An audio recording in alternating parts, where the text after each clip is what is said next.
Good day, I am Cadungog and today I will be discussing regulation on hormone signaling feedback loops.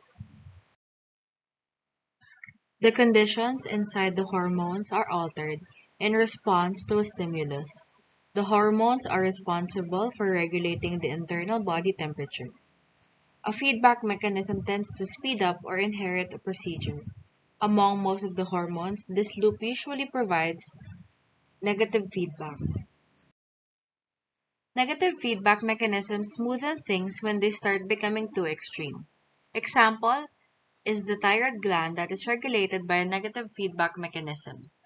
The hormone secreted by the hypothalamus stimulates the pituitary gland to release thyroid-stimulating hormone. In turn, the thyroid-stimulating hormone triggers the thyroid gland to release its hormones. When there is an increase in the thyroid levels, the hormones put a hold on the secretion of TRH and secretion of TSH.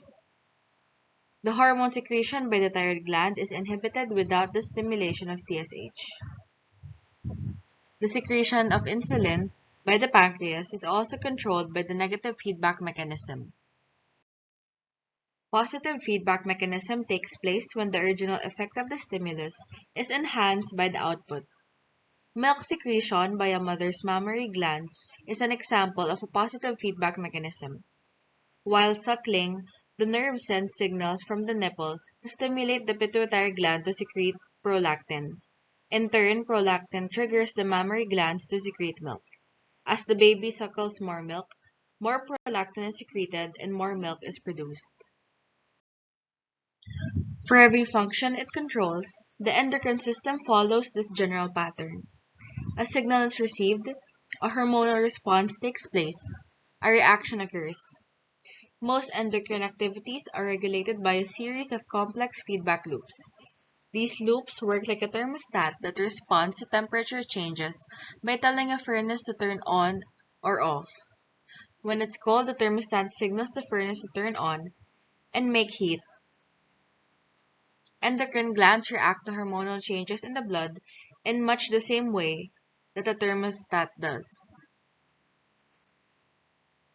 The glands, which do not constantly secrete hormones, rely on the presence or absence of hormones in the blood to turn their secretions on and off. If there is not enough hormone circulating in the blood, the endocrine glands make more, increasing hormone levels. If there is too much hormones, the glands stop producing it, leading to lower blood hormone levels. The liver also plays a role by removing hormones from the blood and breaking them apart. For estrogen regulation, the process starts when the hypothalamus notices a low level of estradiol in the blood and begins releasing a hormone known as GnRH, which notifies the pituitary gland to make and release two more hormones, LH and FSH.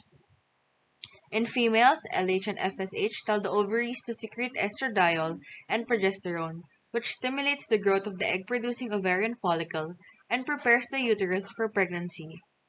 In males, LH and FSH notify the testes to secrete testosterone, which stimulates sperm production. The ovaries or testes make and release estradiol until a certain level is reached in the bloodstream. The hypothalamus and pituitary notice the increase and stop secreting GnRH, LH, and FSH. This causes the ovaries to stop releasing estradiol and progesterone. This feedback loop is also influenced by the liver as part of its normal cleaning function. The liver degrades or takes apart some of the hormone molecules, removing them from the blood and lowering the amounts found in the blood.